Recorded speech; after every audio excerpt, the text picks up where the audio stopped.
Kia ora, I'm Sharon Brett-Kelly. Today on The Detail, the convictions of the appellant are quashed.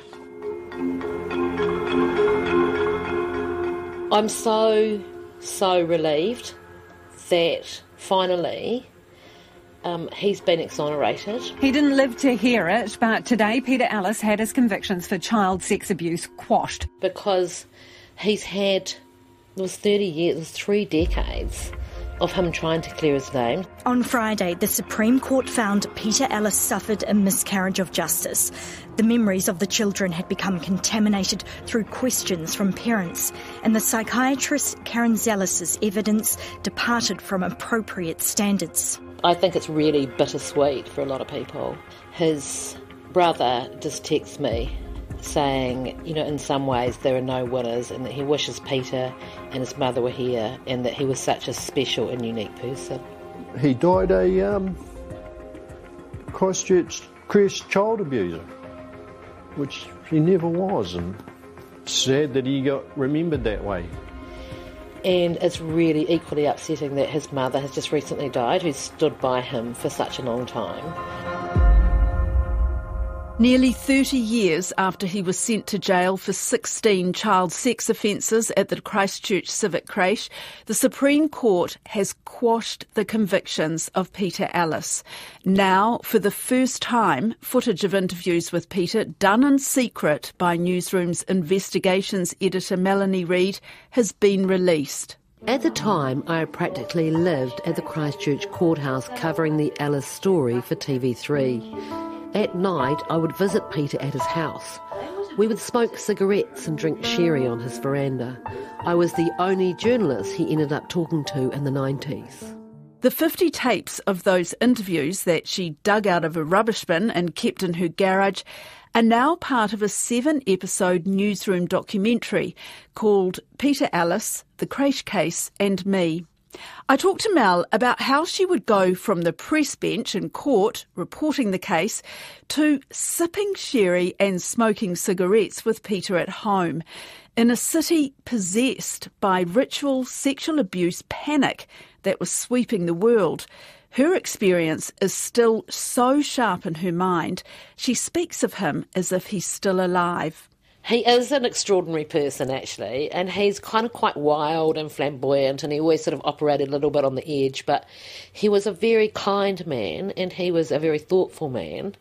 And I think about some of the things that he did, like when he went to prison, he didn't like the fact that on Christmas Day the kids would come and see their dads, and their dads didn't have presents to give their kids. So he made me and all my friends every Christmas organise this massive present run to take out to the prison in Christchurch. There was quite a detailed list of what we needed. This many for boys, this many for girls, this age group. It was extensive. So that when these kids that were the children of prisoners would come to the prison, they all got a gift from their dads that Peter Ellis had organised, and just about drove me insane trying to sort it out. And that in itself, the fact that he was a convicted paedophile and he went to prison, and the impression that we all got is that paedophiles are so badly treated in prison. But not the case for him. Not at all. I remember asking him about this in one of my many interviews, and also talking to another man that had been in prison as well, and they said no, he had no trouble at all. He was highly, highly regarded. Right from the beginning? Yeah, well, he was always trying to help them, and I remember once going out to see him in prison, and he was like, look, you sit here and you watch them, some of these people signing their names, and all they can do is put an X, and they all should be learning to read in here, and we need a library. And he was always trying to improve the conditions. Was he ever bitter? No, I mean, I remember saying to him once, do you ever wake up and think it would be quite good today to not be Peter Ellis? And he said, no, thank you very much, Melanie. I'm quite happy being Peter Ellis, because he was just under so much pressure. No, and he was just always that guy that was labelled the child abuser, which is the worst thing in the world you can be labelled. I hope one day that they're actually going to be prepared to come along and say, "Hello, Peter, can you tell me, did we get it wrong?" And I'll tell them they got it wrong because it didn't happen. Can we go right back to the beginning? Because in your series you say you practically lived at the courthouse when the trial was going on, and then at night you visited him at his house. I mean, why? How did all this begin? I mean, most journalists, especially back then, this whole case was so tainted in so many ways. What made you connect with him? Well, I think the first thing that we need to remember is that this was the biggest, most unstoppable case for a journalist. It was like an unstoppable beast. It just kept going and getting bigger and bigger and bigger and more extraordinary, to the point that you were going, this is just like some sort of crazy, novel that we're all involved in. It was never out of the news for about 2 years. And were you covering it from the beginning? Yeah. Because you were a young reporter in Christchurch. I was 26 and 27 in 1992 and 1993, when this wasn't just the biggest story in Christchurch, it was the biggest story in New Zealand. Nobody could believe it, that Peter Ellis had been accused of abusing just multiple children. I think there was over 100 kids that went through the evidential interviews. It was like this mass hysteria. And then, not only that, they charged 4 women creche workers as well. And this is when it was starting to get, surreal. The controversy ensnared Gay Davidson and 3 other women who worked at the creche. Their homes were raided, looking for evidence of bizarre acts of abuse the police could never prove. We were supposed to put children in microwaves and have people coming through concrete ceilings and taking them to the QE2 and throwing them in the pool. Do you remember the first time this came out? I think the first alarm bells went off in December 1991 when an accusation was made, but then the case was closed down because they did formal interviews with a number of kids and nobody came forward. So the case was closed. But what had happened, and people forget this, is that the policeman in charge of the inquiry, Detective Colin Reid, went to the council who ran the creche, because it was a Christchurch civic creche. His exact words were, he shouldn't be, supervising children. We don't think he should be. So yes, we've closed down the case. Yes, there is no evidence, but he shouldn't be working with children. So, on the advice of the police, the city council said that he was going to be suspended, and Peter said, well, no, I want my job back. They offered him $10,000 to go away, and he said, no, I want my job back. I mean, we always thought that the creche case could well have gone away had he not kept pushing for his job. This is before he was even charged. But what I'm saying is, in a nutshell, that somebody came along and accused him, and that somebody was sort of involved in this satanic abuse that was kind of going wild all around the world, etc. The large-scale ritual sexual abuse panic that had been sweeping the world landed in central Christchurch. Author Lenny Hood described it as collective delusion and called Christchurch a city possessed. It was a fairly overheated climate that it just took one allegation like a match to a tinder-dry landscape, and off it went. There was all these stories, there was a story on the Holmes show with Karen Zellis, who was the head psychiatrist, and she was sort of telling everyone not to panic, and we're setting up interviewing situations for people to go, and there's going to be specialist interviews set up. And all this is like a week before Peter Ellis had even been arrested. So at the end of March, on Peter Ellis's birthday, was the first time he ever saw a policeman, and they came and picked him up and charged him with indecently assaulting a girl who had never attended the creche. And then there were more charges started piling up. Then there was this massive pre-trial hearing. And how was it reported at the time? I have to say this, every time his name was mentioned, it was the openly gay childcare worker, Peter Ellis, which when you look back on it, I mean, I did it, we all did it.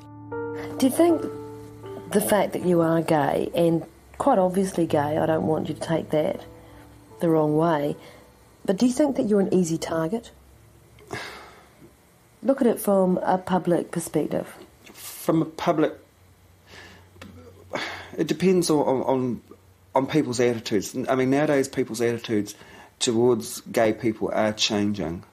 They're realising that what happens in the bedroom doesn't affect your work or your job or how you relate to other people. We all did it. Everyone in the media. Why? I don't know why. I've thought about it. The homosexual law reform bill was passed, I think, in 1986. And so we're in Christchurch, quite a conservative city, and Peter was unashamedly gay, and he made no secrets whatsoever of it. And I think back then a lot of people did. And it was kind of like an affront almost. It felt like he was an affront, to the police. I mean, the police were so homophobic it wasn't even funny. They didn't even pretend that they weren't. They would go on the home show saying that we're reaping the repercussions of liberalism. I mean, it was a pretty extraordinary time, and we were all back there and we were all in it. And I think that's how our editors, I think that's just how everybody was. What is it like walking around with child abuse charges of an extremely horrific nature against your name? Well, I can't answer that because I know I didn't do it. Are you a paedophile? No, I'm not a paedophile. Have you ever had sexual relations with young children? No, I've never had a sexual relationship with young children, and the thought is abhorrent. So did that taint your... It tainted him everywhere. Me describing him as openly gay, everyone else in the media describing him as openly gay, the whole country describing him as openly gay, tainted him absolutely. I mean, it's terrible, it's shameful. Did you think that he was guilty? Well, it's just a description of him. I remember I was reviewed once in a paper back then and they said that I was kind of scruffy and overweight. Well, you wouldn't say that now, would you? I mean, it was just, you have to go back. It was probably true, but you wouldn't. It was just a very different world. If you reported on him in that way, I'm just trying to think, how did you connect with him, though? I became really quite friendly with him. I became fond of him as well, like At what as a point? friendship. Well, as soon as I started spending any time with him, I mean, I wasn't drinking sherry with him every night, but we used to do it on Friday nights, and he used to do it quite often. But this was while you were covering the court case, right? Well, yes, I really wanted to do an interview with him, but in the course of actually getting him to trust me, I drank quite a lot of sherry with him and smoked a hell of a lot of cigarettes. And in his house? Inside. And on his veranda. But he was very charismatic and he was very funny and he was quite wild for a girl like me from Central Otago. He wore, headscarves around and eyeliner and, he was sort of said things that were designed to sort of shock you, and he was quite a different type of person that I was used to being around. So while you were reporting on the case, you also had a very strong friendship. Yes, but I don't think it affected my reporting because I was mainly in this sort of support role, if you like, reporting. It's happened to me in quite a lot in my career that I can actually put myself into this kind of strange kind of neutral mode. I just report what's happening in court. It's not like now where you write opinion pieces about what you think. It's a very straight, this is what happened in court today, this is what the prosecution said, this is what the Crown said, this is what the defence said. Right, so the whole motive of you getting to know him and making friends with him was so that you could secure an interview, but along the way you became good friends? Is that how? I wouldn't say at the time I was good friends with him, but I warmed to him. Yeah. And I kind of really liked the fact that he loved animals and that he was so nice to his mother and his grandmother, and he was a very kind person.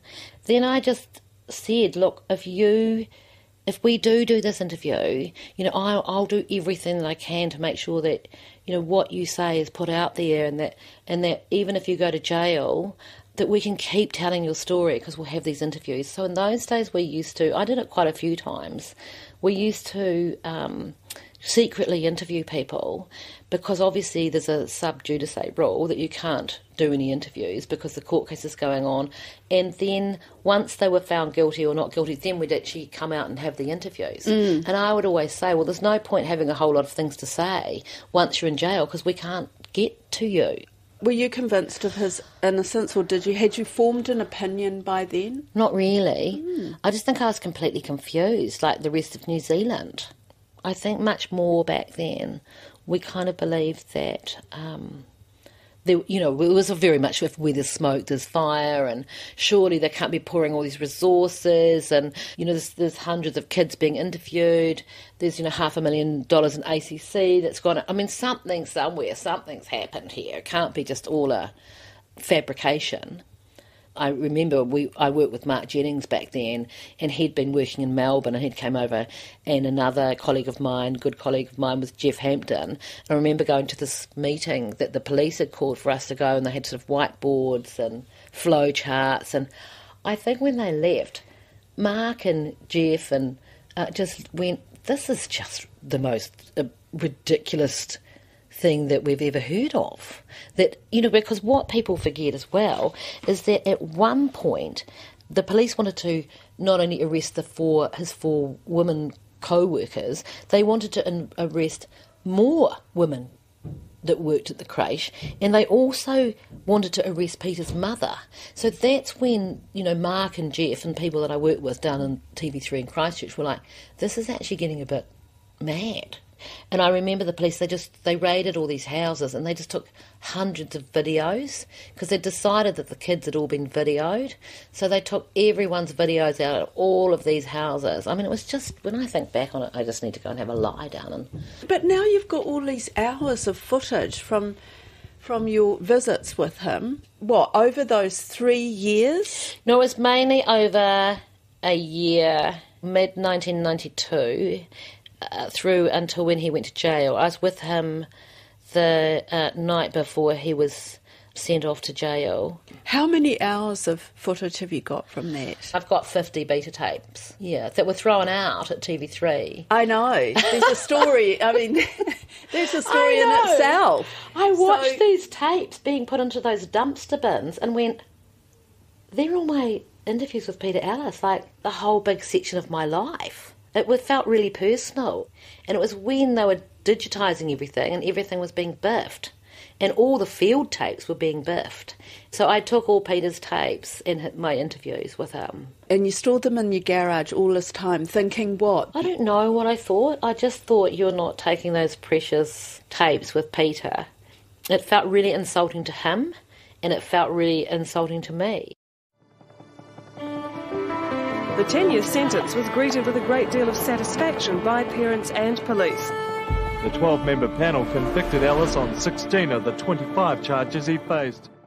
When I look back on this, I feel like I'm in some sort of strange novel where everybody's got swept up in some sort of cult, almost, believing that there's satanic ritual abusers in our midst, and they've been in our creches, and they're going to go into our schools, and everyone's a potential abuser, and all the kids are at risk. That's what it felt like. And everybody was talking about it? Everybody was talking about it, and everybody had an opinion on it. And it was so implausible, but it was like the implausible became plausible as we went day after day after day into the courts, as we sat through a pre-trial hearing, which went on for 11 weeks. And then the judge said there's enough evidence to go to trial. And so it was almost like they forced this truth onto us that wasn't even true. It felt like reality had been recreated and it had become a truth. And when you sat there, and I'll never forget the judge, when Peter was... the verdict came out and the jury said guilty, guilty, guilty, and he said, I agree with that. Poor old Peter, who was brought up by quite a religious mum as well. Mrs. Ellis, are you convinced that your son is innocent? completely convinced my son is innocent. She always said, well, I'm just going to pray and we're going to fight as a family. We will fight as a family to get him released from jail. What was it like for you hearing his sentence this morning? I prayed. And I just thought, oh, God, you poor honey. He actually never believed that he'd go to jail. He didn't believe he'd get found guilty simply because he hadn't done it. I know I'm innocent. And again, naive, I suppose. Everyone's going to eventually rationalise this somehow. I mean, and I hope they do. I was at his house the night before the verdict, and I said, what do you think? And he said, I think my lawyer did a very good job, and, there's many on the jury, and I think it's going to be all right. In those days, it was like if you were gay, you were a paedophile, and the whole country thought, well, the woman might not have done it, but surely he's done something. And I just thought, poor Peter. He believed in the police. He believed in the justice system. And he said it to me, early on, that he believed that the truth would prevail. Did he ever waver from saying he was innocent? Because I know he was under a lot of pressure, wasn't he? And he could have got out of prison early if he had made that admission. And they tried to plea bargain with him. Oh, they did? Oh, yeah. Never, ever, ever did he waver. He never, ever, ever flinched from the day he was charged until the day he died. Did you? In terms of the conviction, I was really I'm sure this is wrong. I'm 100% sure that this is wrong. But then the young girl in 1994 who recanted at his Court of Appeal hearing. Mel recently interviewed the woman who, as a 9-year-old, was the star complainant in the case, and the woman's voice has been distorted to hide her identity for legal reasons. I was often told that my testimony was the strongest testimony, that I was the reason that he was put into jail, and so I guess I was living with a lot of guilt, I also spoke to her family, and I got a real perspective on the pressure and, how the Crown prosecutor had come to their house to get them to be part of the case. The interviews, I can particularly remember the woman who was interviewing me, and she was giving me all these dolls with genitals and stuff, so I remember them hold these dolls and saying, show us with this doll where he touched you and this sort of thing. And they were leading questions for sure. The police were there was counselling support, there was ACC support, and they said that it was just so crazy and they all just sort of got swept up in it. And so I had the advantage of having some perspective quite early on because I had quite a lot of interaction with that family. What was it like to meet her for this interview that you've done? I was quite upset by her because she's just so devastated about it all.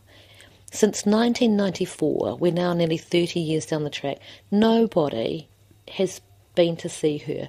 No one from the Justice Department, no one from the courts. No one has said to her in any of these inquiries and any of these appeals, hey, can we just have a conversation with you? And I think that's a disgrace. She's lived with this her whole adult life, feeling guilty, that if it hadn't been for her, maybe he wouldn't have gone to jail. What have you learnt from this case? If it was happening today, would it even get to the court? The police... I think that what happened is that late in the 90s, the interviewing standards in New Zealand stipulate that there can only be one interview and no anatomical dolls. And also, the creche case, there was no medical evidence, no forensic evidence, no corroborating evidence. I mean, it was just like a bloody fantasy. But I think the other thing I've really understood, being someone who's been involved in a case for a long time, is that the Crown spend a lot of money and a lot of time protecting their own decisions. So if you are trying to fight for your innocence like Peter Ellis was, you're up against a very, very big army. So there are ministerial inquiries, there is appeals. No one talked to the girl that retracted. The ministerial inquiry was so narrow, it was a waste of time. It was like such a hot potato, no one wanted to touch it. If you were innocent, like Peter Ellis was, he never gave up, but everybody tried. People have tried and tried and tried. That's it for today. I'm Sharon Brett-Kelly. The Detail is public interest journalism funded through New Zealand On Air and produced by Newsroom for RNZ. You can get us downloaded free to your mobile device every weekday from any podcast platform. Today's episode was engineered by Jeremy Ansell and produced by Mark Jennings and Sarah Robson. And thanks to Melanie Reid. Ka kite anō.